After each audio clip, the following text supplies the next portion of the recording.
I just cannot say everything that I want to say in 15 minutes. I just can't do it. It's a shame, because you could probably pick out the important stuff of what I say, and reduce all my 15-minute videos to like 5 minutes, couldn't you? But I have an inability to be concise sometimes. Yeah, so just to add a few more important points, as I was saying, you can't speak about a complex ideology in mainstream media. It's simply not allowed. And what's quite a good example recently has been with all this Julian Blank stuff, the fucking pickup artist dude that, you know, gives talks and helps guys become successful with women and all that sort of shit. And he's had his like visas revoked, etc., because he's like a sexist, misogynist, whatever, you know. Now, yeah, maybe it might be true. He might be sexist, misogynist, and what he's saying, it probably isn't to everyone's taste. But to say that he's not allowed to say it, to say that he's not, you know, allowed even into the country to perform when people have, you know, paid for tickets, it's just a disgrace, really. You know, it's like an erosion of liberty. You know, it's against freedom of speech, freedom of expression. It's against all that.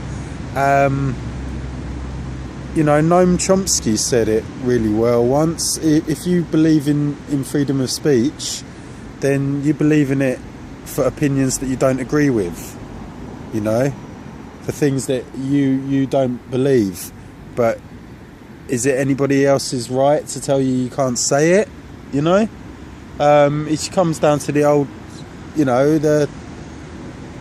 should people be allowed to say racist things and all that? Should people be allowed to say sexist things? Of course. How can you stop people saying something? Because it's one step away from saying you can't think that, you know. When you start saying you can't say that, it's a step away from saying you can't think that, and that is really, really fucking dangerous. So anyway, this Julian Blank guy, and I don't like him, you know what I mean? I think he's a fucking cock. He seems like a cock anyway. And it, you know, it contributes to the objectification of women in society, for sure, what he's doing. But like the whole media contributes to the objectification in society, you know. It creates that, man. I mean, you know, men have a natural instinct to be attracted to women, but this idea of like being a player and all that, that's totally something that we've learned from the television, you know, from seeing people do that in films and like reading magazines about how successful people are and how much fun they have, and it's kind of all something like, oh, I wish I could be like that, you know. And it's totally you know, the media that manufactures this ideology now turn against it when it suits them to do so, you know. And all that guy is doing, Julian Blank, is he's teaching men how to be kind of more successful in their lives. Now, unfortunately, it's in a selfish manner, and it is at the expense of others sometimes, perhaps. But it's just a fucking part of life. Do you know what I mean?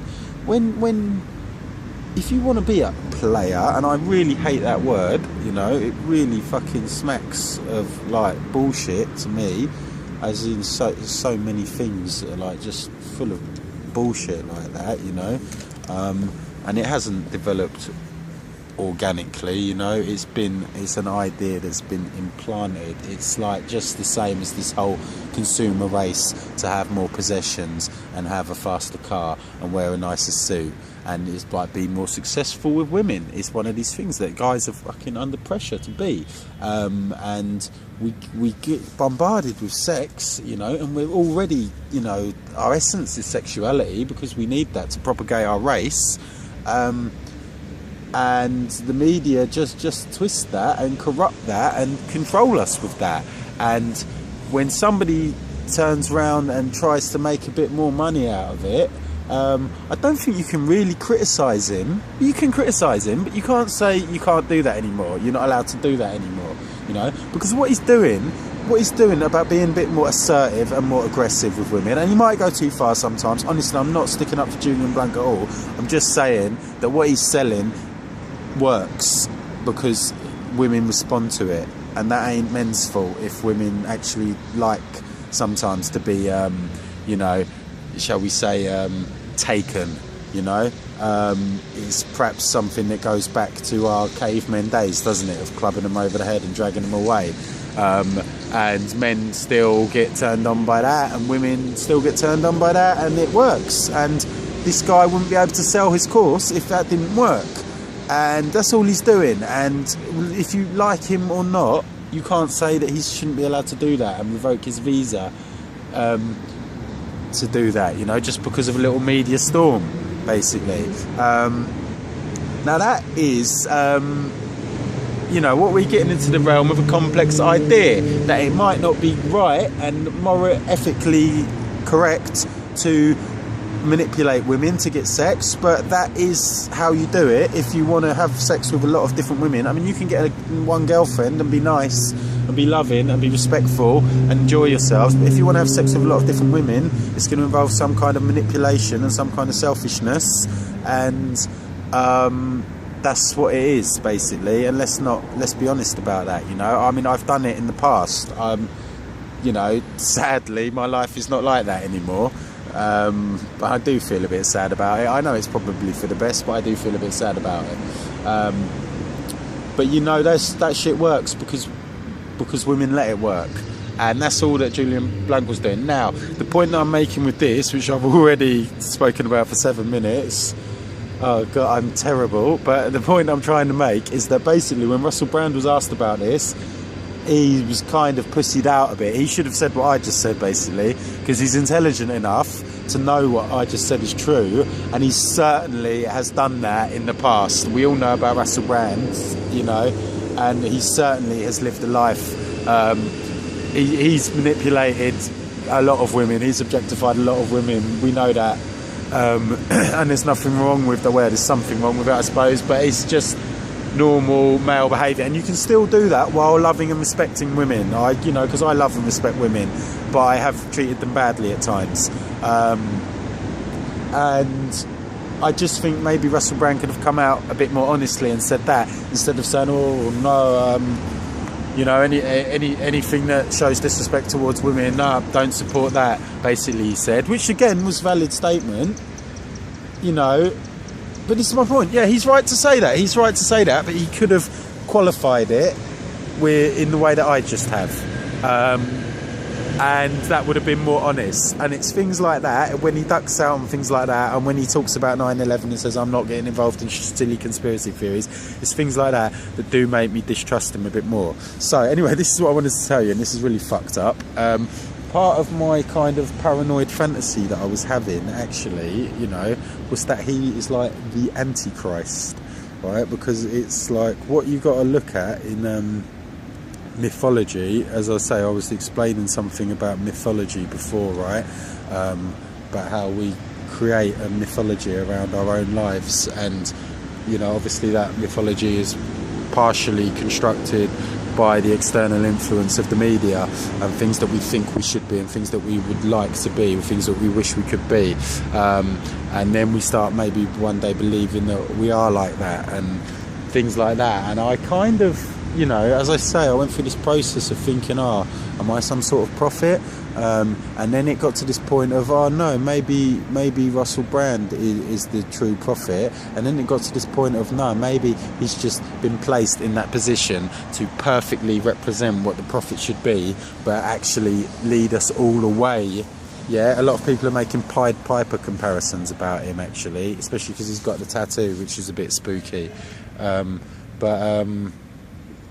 Yeah, I just started to think, you know, what if it is like the ultimate trick? You know, what did it say in The Usual Suspects? The greatest trick the devil ever pulled was convincing the world that he didn't exist. And is it one of them? And is Russell Brand literally the Antichrist? And that is a crazy thought, which I'm sure is nothing more than a crazy thought. Well, I'm not sure, but probably it's nothing more than a crazy thought. And that's sort of something that I started to think about it. Because, you know, I look at the world with a very open mind, and I actually give credence to some of the wacky theories that you've heard out there, like this, you know, David Icke reptile theory. I don't see why not. You know, they certainly behave that way, don't they? They certainly act as though they're from another species, and we're just a slave race. It all kind of adds up. Again, I think it's unlikely, and I'd like to see some more credible evidence for it. But you know, it's worth entertaining. It's worth giving credence to. I think, you know, and I think it might be true. I don't believe the reptile thing really, but are the ruling class maybe more human than human? They're able to, you know, utilise the full capability of this entity that we are. They're able to, you know, identify and utilise our powers to their full potential a bit more than us, and that's how they help control the world and keep us in this kind of web of manipulation, the Matrix. I mention it again.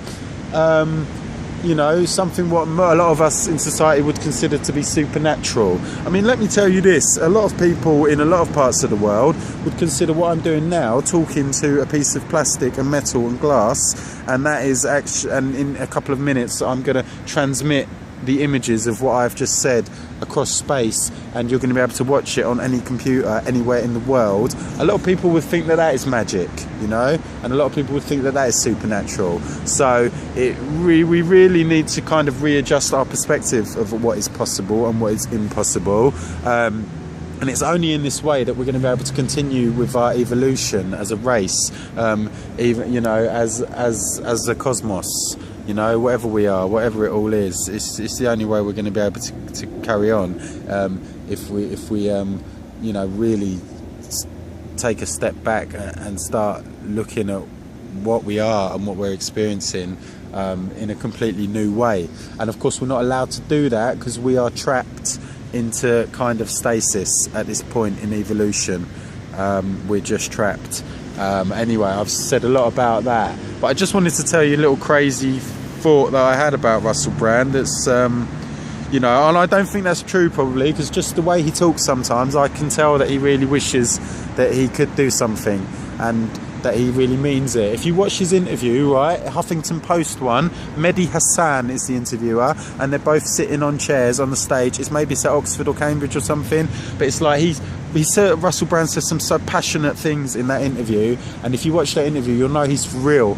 But it was just after that, around that time, that he kind of went quiet and then came back later with the truths, and it seems to be like kind of not saying things as directly as he used to. Although recently I feel as though maybe he is saying things more directly again.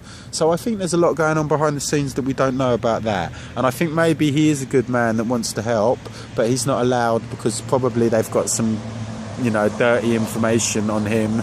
Like after all these years at showbiz parties, I would imagine that they've probably got some dirty information on him. And as I say, he doesn't want to die and be assassinated, because they did it to the president, they can do it to anyone, you know. So yeah, but anyway, the point again, I've gone for another fucking 15 minutes already without getting to the main point. The point is that now he has been put on Newsnight. Nigel Farage has come off looking stronger. He's been criticised as hypocritical in the newspapers, all that rubbish. And now I read an article this morning, it says, is he slippery and out of touch? And slippery, maybe he's a bit slippery, I don't know, you know, but out of touch, I really think that's an extremely harsh criticism. But this is now being introduced as the main idea. So it was like, for a moment we looked like we might have someone in the public eye that was really going to talk the truth and make a difference, and now within a year, you know, just barely more than a year, it's all over, and you're left with cunts like me to tell the truth. So again, thank you again if you managed to make it through all the rambling. I'm going to stick up another few videos, a bit more artistic ones, I think, and enough of all this blah blah blah. I'll see you later.